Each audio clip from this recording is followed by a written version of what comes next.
Welcome to K-Catalog.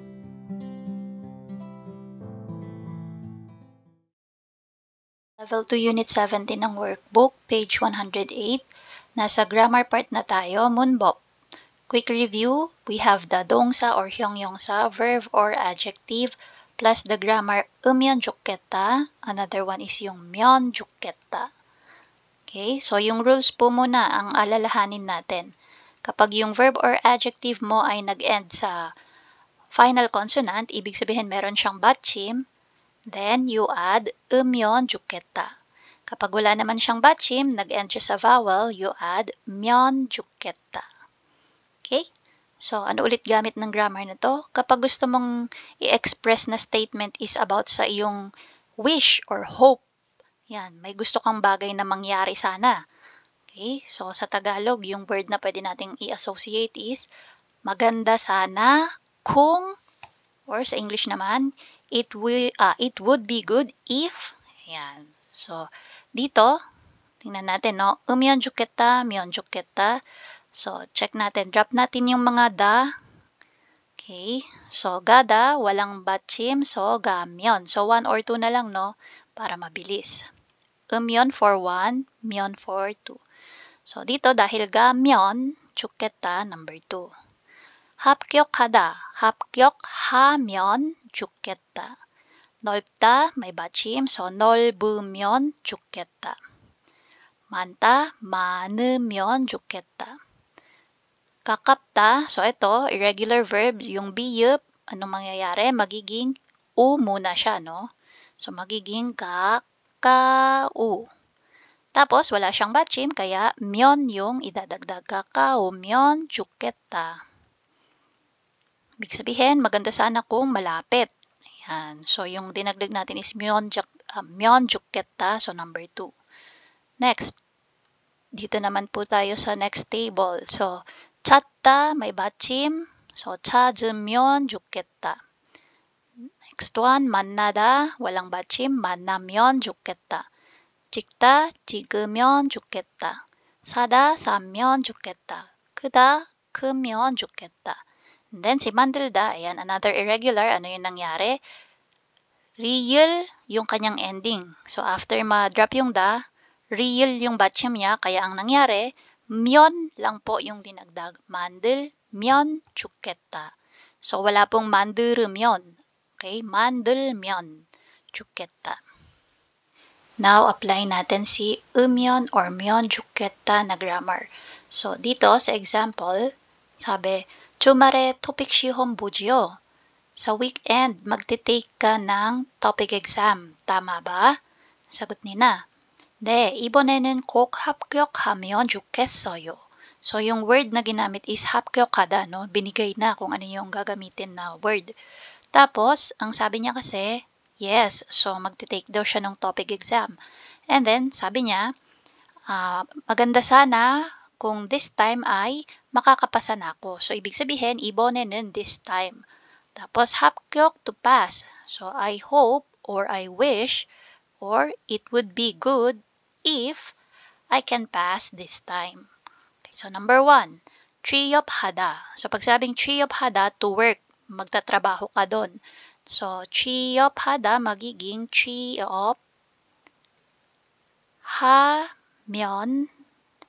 좋겠어요. So, yung 좋겠다 magiging 좋겠어요. Yan. So, wala pong 받침 si 취업하다, kaya naging 취업하면. Sabi ni Ga, 내일이 합격자 발표지요. So, pag sinabing 합격자, ibig sabihin yung mga passer. So, 합격 to pass. So, yung ja po dyan is yung tao, yung taong pumasa. 발표. So, pag sinabing 발표, make to announce publicly.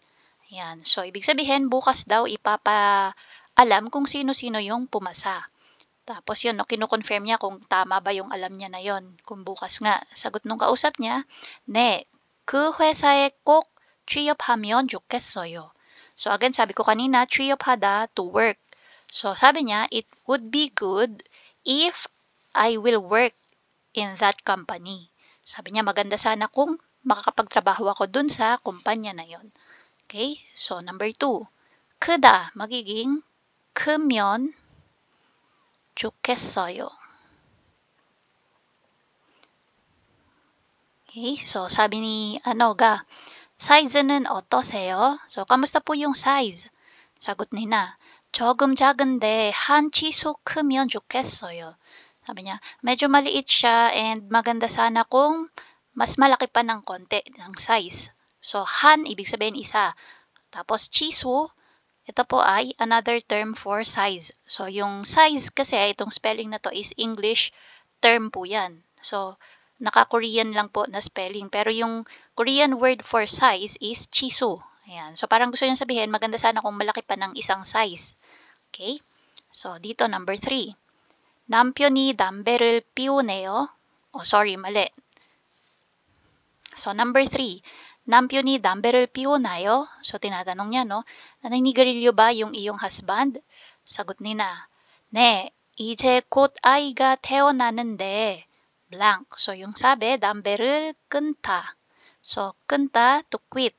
Tapos, 담배, smoking. So, quit smoking. Magiging, 담배를 tapos may 받침 siya kaya 으면, 끊으면 좋겠어요. So, kanina yung question sa kanya, no, naninigarilyo ba si husband mo?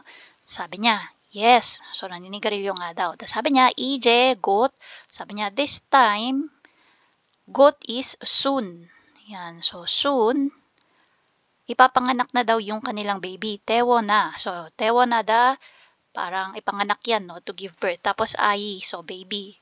So, sa malapit na daw ipanganak yung kanilang baby, kaya maganda sana kung titigil na sa paninigarilyo yung kanyang husband. Number 4. 날씨가 너무 덥네요. Ang init ng panahon.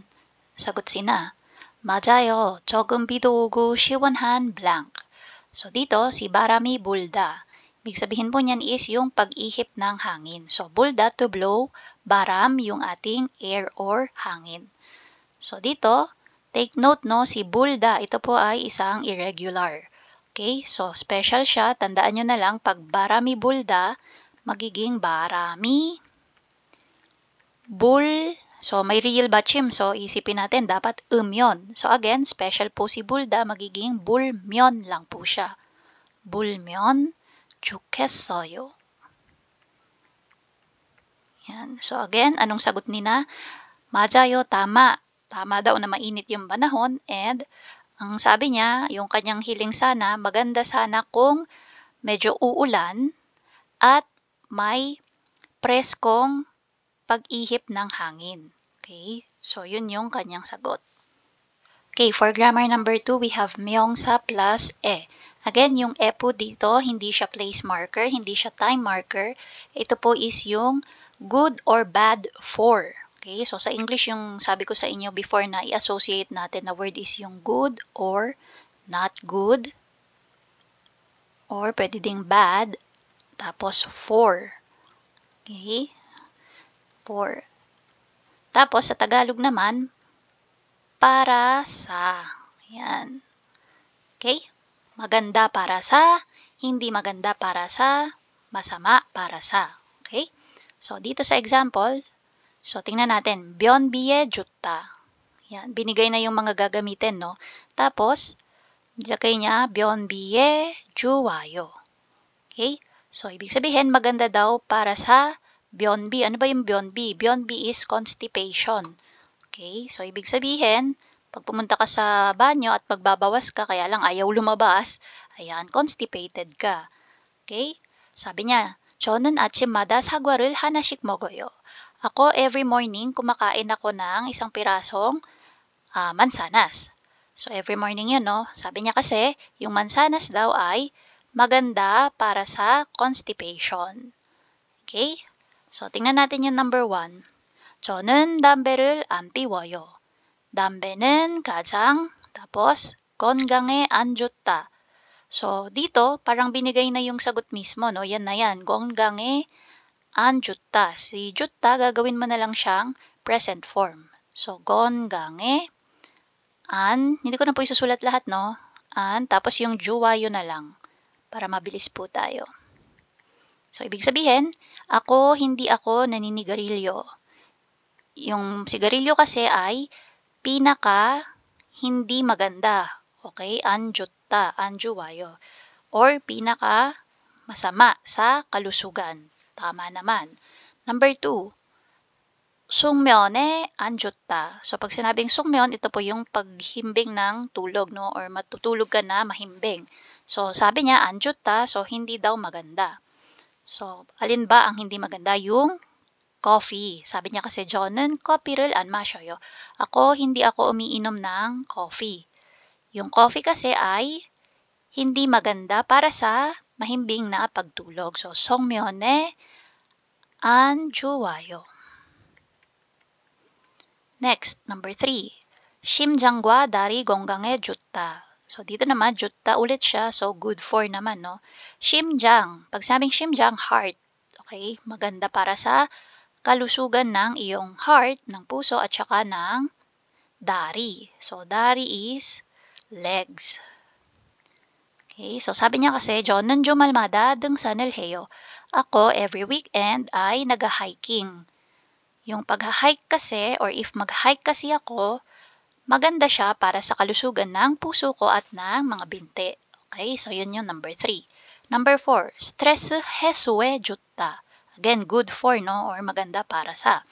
해소, pag sinabing 해소, ibig sabihin po niyan is to release. Ayan. Alin ang i-release? Yung stress daw. Sabi niya, 저는 노래방에 자주 가요. Madalas ako magpunta sa KTV. Bakit? Sabi niya, if kakanta ako, 노래를 부르면, ayan. So, maganda siya para sa pag-release ko ng stress. Okay? So, it's good for releasing the stress. So, stress 해소에 좋아요. Ito naman po ay application nung 명 plus ena grammar. Okay? So, again, no, good for or bad for. Maganda para sa, masama para sa. Yun po yung e na yan. Okay, so dito sa example, nakalagay pyeonshik. Again, pag sinabing pyeonshik, mapili, no, sa pagkain. Gonggang, health, tapos naka-X, ibig sabihin not good.